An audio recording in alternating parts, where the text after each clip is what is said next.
My name is Sarah Mitchell, and for 15 years, I poured my heart and soul into building Harrison Enterprises from a modest tech company into an industry powerhouse. When I started as a junior software developer, fresh out of college, old Mr. Harrison saw something in me that others missed. While most saw a quiet girl from a small town in Ohio, he recognized raw talent and determination. "You remind me of myself when I was younger," he told me during my first performance review. "Always thinking 3 steps ahead, always seeing possibilities others miss." Those words became my anchor through countless late nights, debugging code, marathon project meetings, and endless client presentations. Year after year, I climbed the ranks, from developer to team lead, then to project manager, and finally to chief technology officer. Every promotion was earned through sweat, innovation, and an unwavering dedication to the company's success. Under my leadership, our software division transformed from a struggling department into the company's main revenue generator. I pioneered our shift to cloud computing before our competitors even understood its potential. My team developed the proprietary algorithms that would eventually become our flagship product, Harrison Cloud. But everything changed when old Mr. Harrison had his stroke. I remember that day clearly. I was in the middle of a client meeting when my assistant burst in, face pale. "Mr. Harrison, hospital. It's serious." The next few weeks were a blur of hospital visits, emergency board meetings, and desperate attempts to keep the company running smoothly while our founder and CEO fought for his life. Then came Marcus Harrison, the prodigal son, rushing back from his extended, finding himself tour of Europe to take the reins of his father's company. I had met Marcus a few times over the years, usually at company holiday parties where he'd make brief appearances before disappearing to whatever exotic location caught his fancy that month. From day one, Marcus made it clear he had different plans for Harrison Enterprises. "We need to modernize," he declared in his first board meeting, dismissing 15 years of steady growth and innovation with a wave of his manicured hand. "Everything's so old-fashioned here." I tried to be diplomatic. "Perhaps we should review the company's current trajectory and success metrics before making any drastic changes," I suggested, sliding over a folder containing our latest quarterly reports. Our cloud division alone has seen 300% growth in the past 2 years. Marcus didn't even glance at the numbers. "That's exactly what I'm talking about," he scoffed. "Cloud computing? That's yesterday's news. We need to be in blockchain, NFTs, the metaverse." Over the next 6 months, I watched in horror as Marcus systematically dismantled everything we had built. He hired a parade of flashy consultants, each with their own revolutionary vision for the company. Long-standing client relationships were neglected in favor of chasing trending tech buzzwords. Valuable team members were pushed out, replaced by Marcus's former classmates from business school. Through it all, I tried to maintain stability in my department. I worked double shifts to keep our core products running smoothly while simultaneously trying to implement Marcus's latest, visionary directives. But I could see the writing on the wall. The final confrontation came on a rainy Tuesday morning. I had just finished a presentation showing how Marcus's latest initiative, a luxury NFT marketplace for digital yacht ownership, had burned through millions in development costs without generating any revenue. "These numbers can't be right," Marcus snapped, his designer suit creasing as he leaned forward aggressively. "You're just too stuck in your old ways to see the potential." "The numbers don't lie, Marcus," I replied, keeping my voice steady.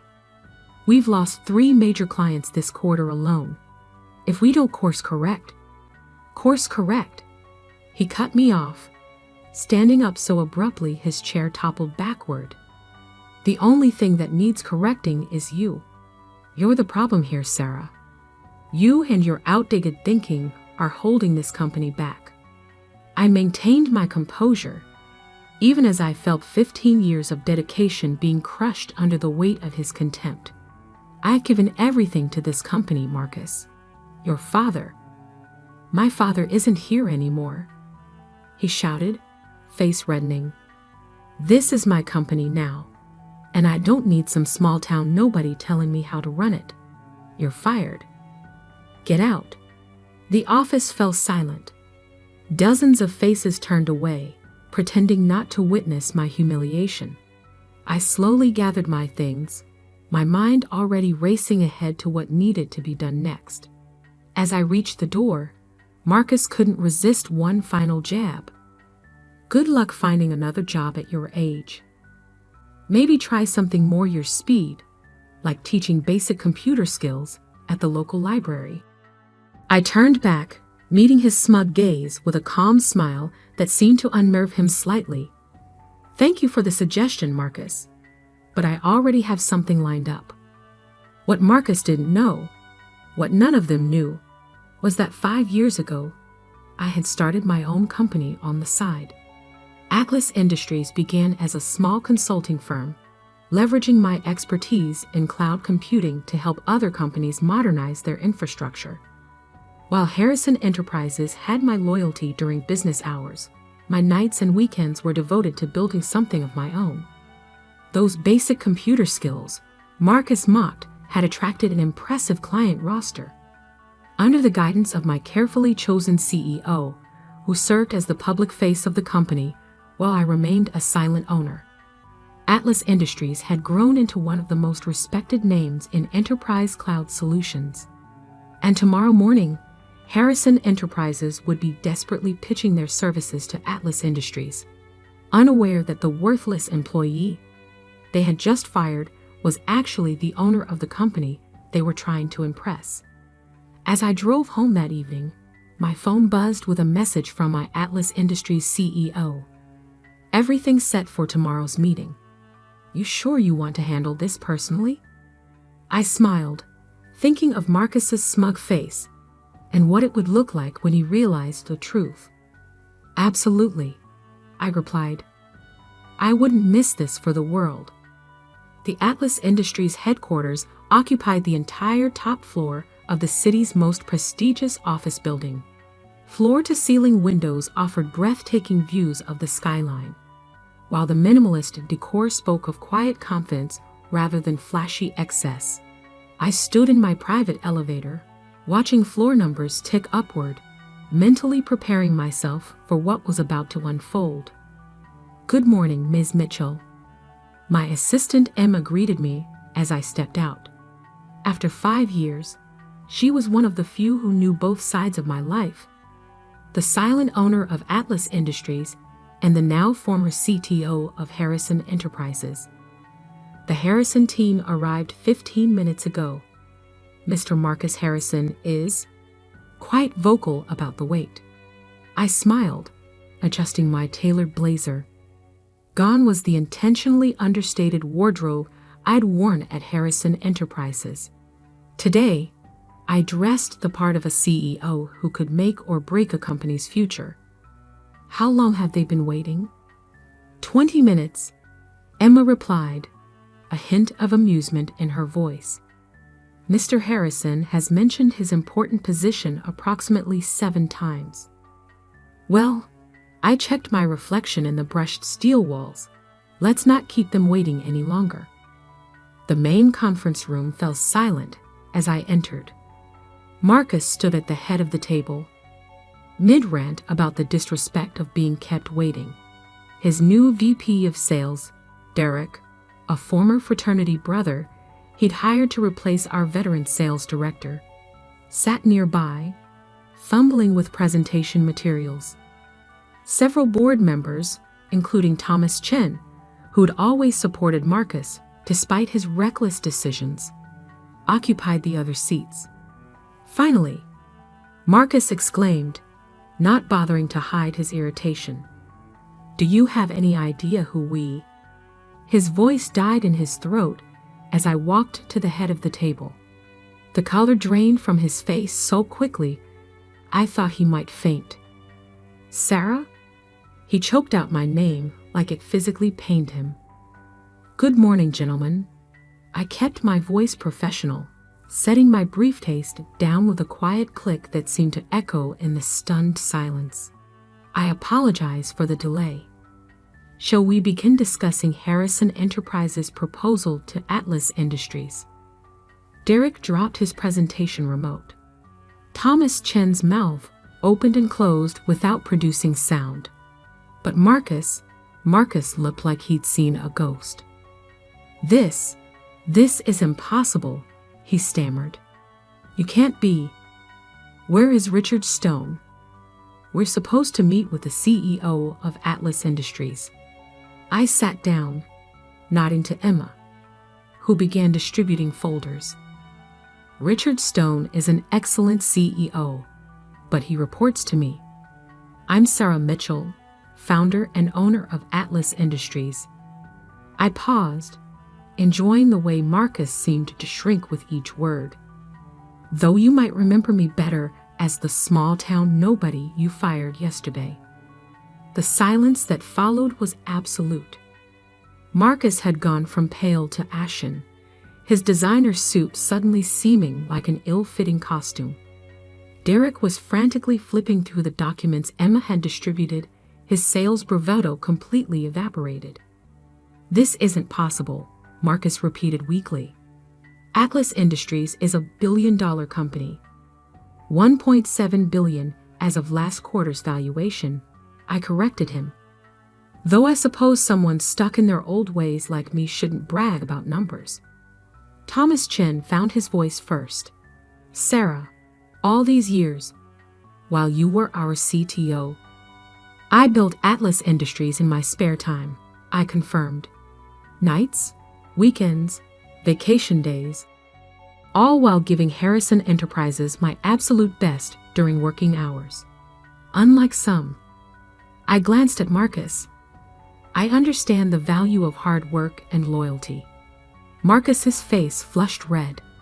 If you own Atlas, why did you stay at Harrison Enterprises? Why work for us at all? Because your father believed in me, I said simply. He gave me a chance when no one else would. I wanted to honor that trust, help build his legacy. I stood up, walking slowly around the table.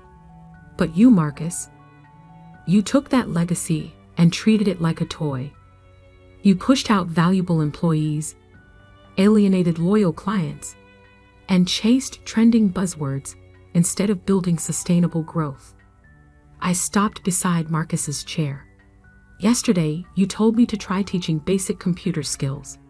Today, you're here because Harrison Enterprises is bleeding clients, burning through cash, and desperately needs Atlas Industries' help to survive.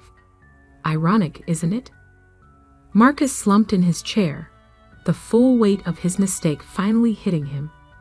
The client meetings you handled, the relationships you built, they're all moving to Atlas now, aren't they?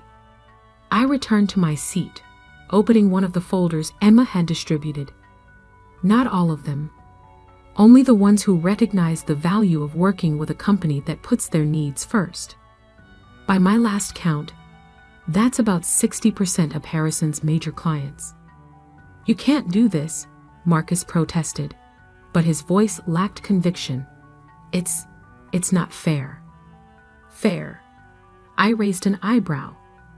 Like how you treated the employees who built your father's company. Like how you dismissed 15 years of my dedication because you thought I was beneath you. I pulled out a document and slid it across the table. Here's what's going to happen. Atlas Industries is prepared to acquire Harrison Enterprises. The terms are non-negotiable. You can either accept our offer or watch as your father's company continues its decline under your leadership. You want to buy us out? Thomas Chen asked, already reaching for the document. Not quite, I corrected him. Atlas Industries will assume control of operations. Marcus will step down as CEO, effective immediately. The board will be restructured, and the company will return to the principles that made it successful under Mr. Harrison's leadership. Marcus shot to his feet, his chair clattering backward. "You can't do this. I won't let you."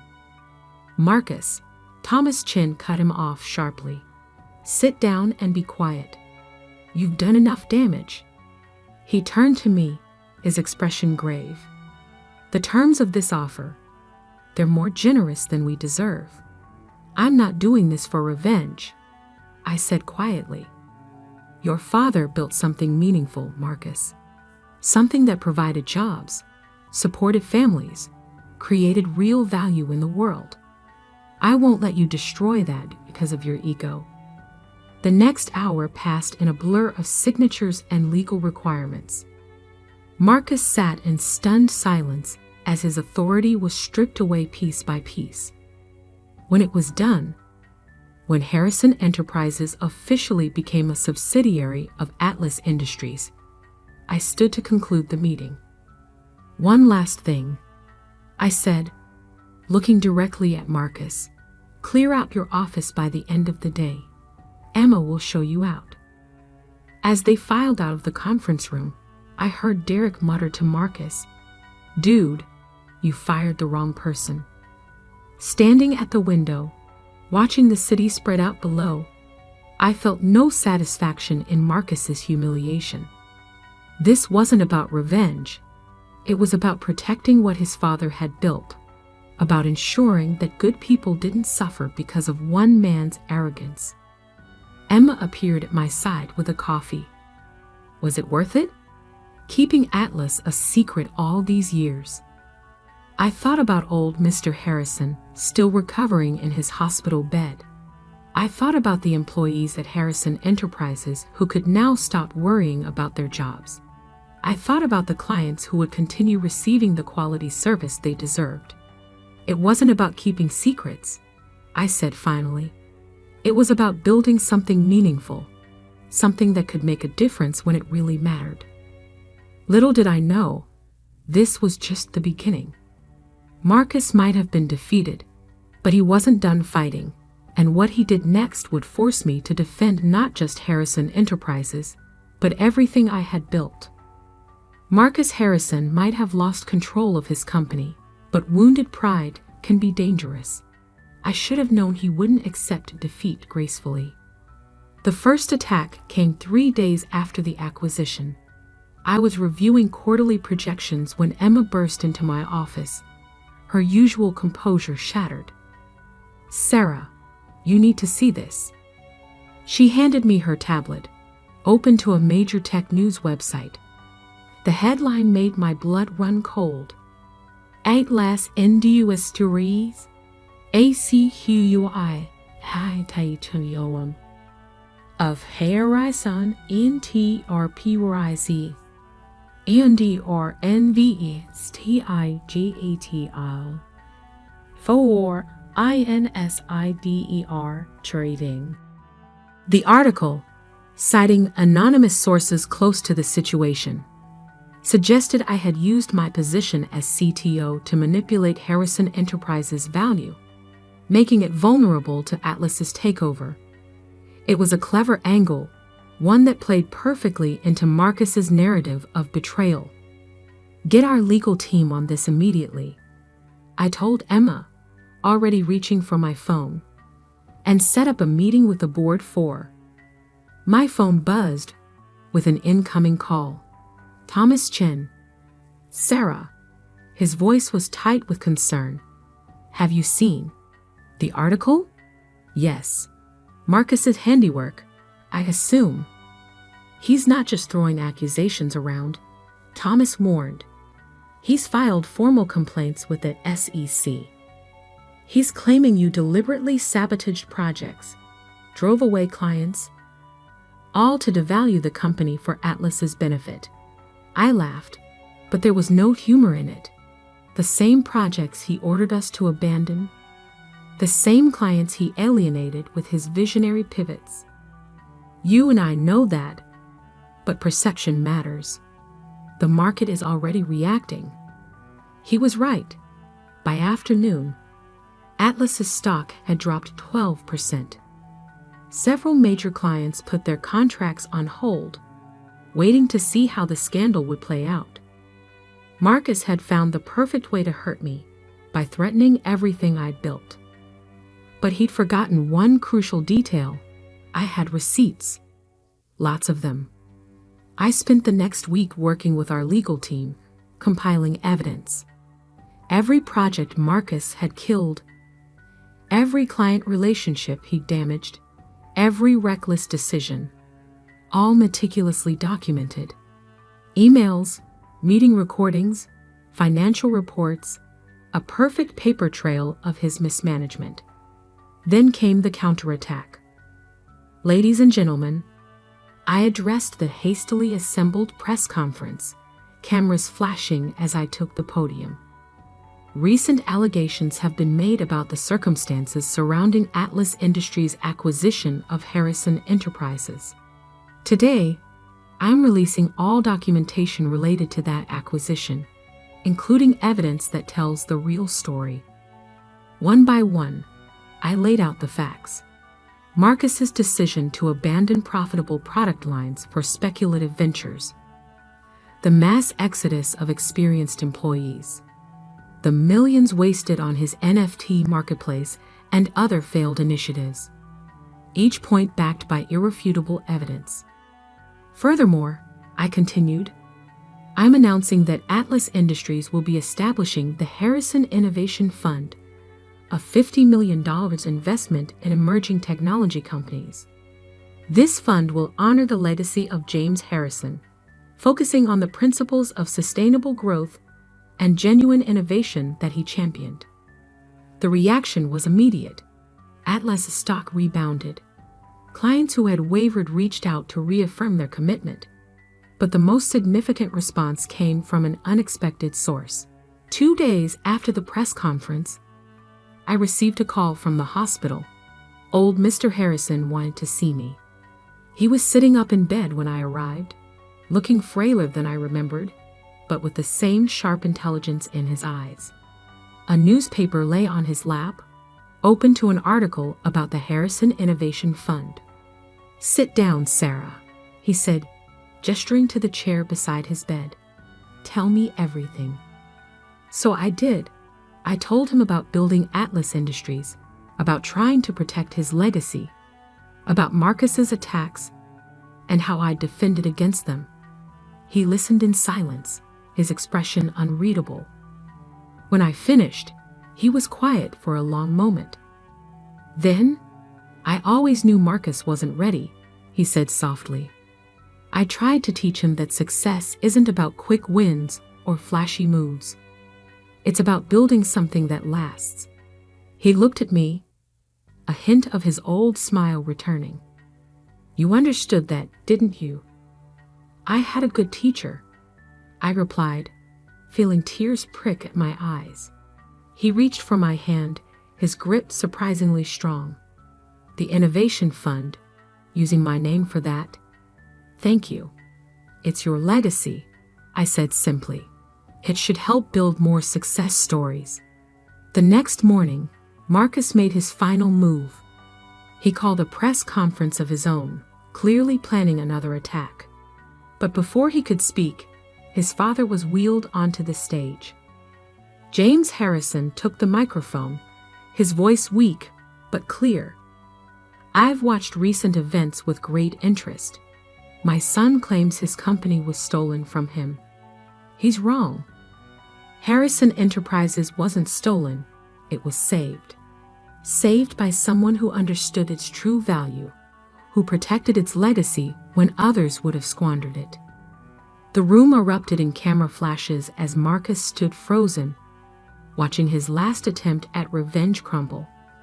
"Sarah Mitchell," Mr. Harrison continued, "has my full support and gratitude. The Harrison Innovation Fund she established proves what I've always known. She understands that true success isn't measured by quarterly profits or trending technologies, but by the positive impact we create in the world. Marcus left the stage without a word. It was the last time I saw him in person, though I heard he started a cryptocurrency venture in Miami that failed within 6 months. 1 year later, I stood in the newly renovated Harrison Enterprises lobby, now a division of Atlas Industries. The building had been modernized, but we'd kept the core elements that made it special, including the wall of employee photos that Mr. Harrison had always maintained. "Ms. Mitchell?" A young developer approached, clutching a laptop. "I had some ideas about improving our cloud infrastructure, if you have time to look." I smiled, remembering another young developer who'd once nervously pitched ideas to a CEO who took the time to listen. "Of course. Let's hear what you've got." The Harrison Innovation Fund has since helped launch dozens of successful startups. Old Mr. Harrison serves on its advisory board. His health improved enough for part-time work. And me, I still keep my old Harrison Enterprises ID badge in my desk drawer, not as a reminder of Marcus's humiliation, but as a reminder that success isn't about revenge or proving others wrong. It's about building something meaningful, something that outlasts personal victories or defeats. Sometimes the best response to those who underestimate you isn't to prove them wrong immediately. It's to build something so significant that when they finally realize their mistake, it doesn't matter anymore. As for that small-town nobody, Marcus once mocked, she now runs a technology empire worth billions. But more importantly, she's creating opportunities for other nobodies to prove their worth, just as old Mr. Harrison once did for her. Because in the end, that's what real success looks like, not tearing others down, but building others up. And that's a legacy worth protecting.